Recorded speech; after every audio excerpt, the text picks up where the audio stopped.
A poor boy returned from work to find his girlfriend had cooked meat. Not just one dish, but 5 whole dishes were made. He got furious. What was the need to waste so much money? The girl calmly explained, I got the meat at a discount. The shopkeeper was closing his shop, so he sold it cheap. He cut off the fatty part and extracted lard. The lean part was stir-fried with vegetables, and he made soup from the leftover bones. The meal looked royal, but the total cost was less than $10. Little did she know her seemingly stingy boyfriend was actually the lost son of the city's wealthiest family. Meanwhile, as the girl was selling goods on her stall in the night market, the vendor from the next stall came running. Your boyfriend has been recognized by a billionaire.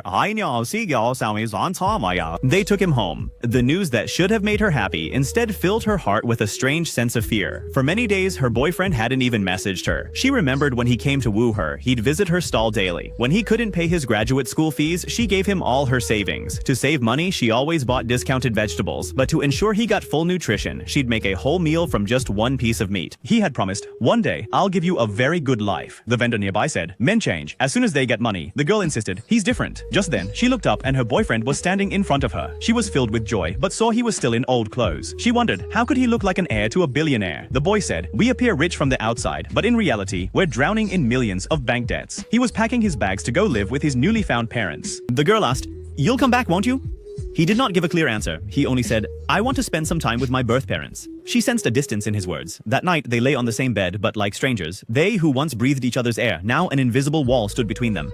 The boy said, I need to pay off the house debts. Give me half of our savings. At that moment, the girl understood he might never return. After she fell asleep, the boy secretly picked up his phone and messaged his first love. I'm worth over $100 million now. Will you come back? The girl woke up and saw the message. That's when she realized he had never truly loved her. The tears simply wouldn't stop flowing. The boy also straightened up as soon as the secret was revealed. Yes, I've reached the top now. You can't drag me down again. The girl said in a trembling voice, I'm not pulling you down. You can take me up with you. Is our 5 years of love not worth taking me to the top with you just once? The boy sneered, you just want to marry a rich man. You're a gold digger. These words pierced her heart like a knife. She replied, if I were a gold digger, I would have married the landlord's nephew ages ago. He owns 3 shops. In anger, the boy tried to push her out. He was no longer the same person she had once loved. Caught between fear and utter brokenness, she slapped him hard. Her heart had now completely turned to ice. She walked out of that once warm room without looking back. On the deserted road at night, she was aimlessly riding her vendor's cycle. A stone got lodged in her path. Helplessly, she dismounted and began trying to remove it. Just then, a taxi driver arrived. Can I get a lemon tea? As soon as he clearly saw the girl's face, he was stunned because her face bore an astonishing resemblance to the missing daughter of the city's wealthiest man.